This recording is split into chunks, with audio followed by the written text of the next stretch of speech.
Hey everyone. So, what does it actually mean to fail at something?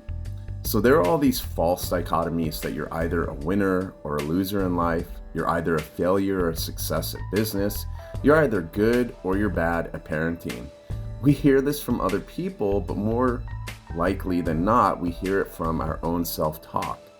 Now, believe it or not, there is a gray area between the black and white. Nothing is or isn't in this existence. The extremes just don't really exist in this reality. And we have a little bit of both extremes in all of us, and everything in between to boot. And I don't care who you are, it can't be denied. We all have this in us. So, what does the equation failure plus learning equals success mean? Well, we need to look at the reality of what it means to be failing. If you're failing plus learning, then that means you're trying. When you're trying, that means you're learning. So there really is no failure in the scenario. It's just trying until you get the thing right. So in essence, you cannot fail if you do not try.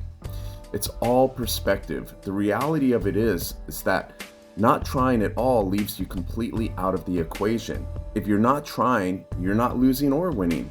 You're not failing or succeeding. You're just non-existent within the process.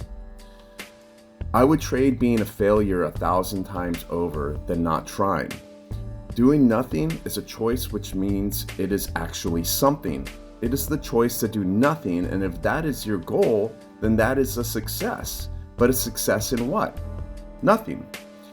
If every time you fail at doing something, you take the time to recover, you learn where you went wrong, you make slight adjustments, and you try again, that gets you closer and closer to your goal, whatever it may be. Success happens when we fail over and over again and keep trying. This happens in both our internal and external world. What's important is how we view it all. It's all perspective. If you look at your failures as a negative thing, then the whole experience will be negative for you and you're likely to eventually quit. If you view them as positive, the whole experience becomes a space where you are more receptive to learning and growing and will most likely carry on. The goal here is to realize that every time you fail, you're one step closer to success. Reframe what it means to fail in your mind. It may not feel easy and it may suck, but it's a whole lot more than the choice to do nothing. A few moments later. So I say fail as much as possible and as often as possible. It's so much better than living a life of never trying. We all have a purpose here, and I'm pretty sure it's not choosing to do nothing. Our world and our society can use more people who are actually trying to make this existence better for all of us.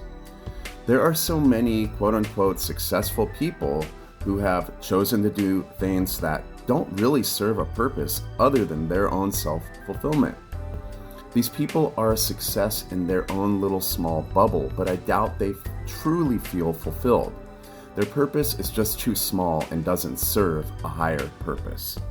Now, every one of us has a higher purpose within us. We're not all living up to it though. However, if we can get out of our own selfish desires and choose to do something rather than nothing, then we can actually free our society from its current dilemmas. So, I encourage you to go out there and fail often. The more you fail, the better off you will be. Fail for yourself and fail for the world. The world needs more failures in it because only the failures are the ones who become the winners. All right, everyone. That's it for today. We'll talk soon. Peace.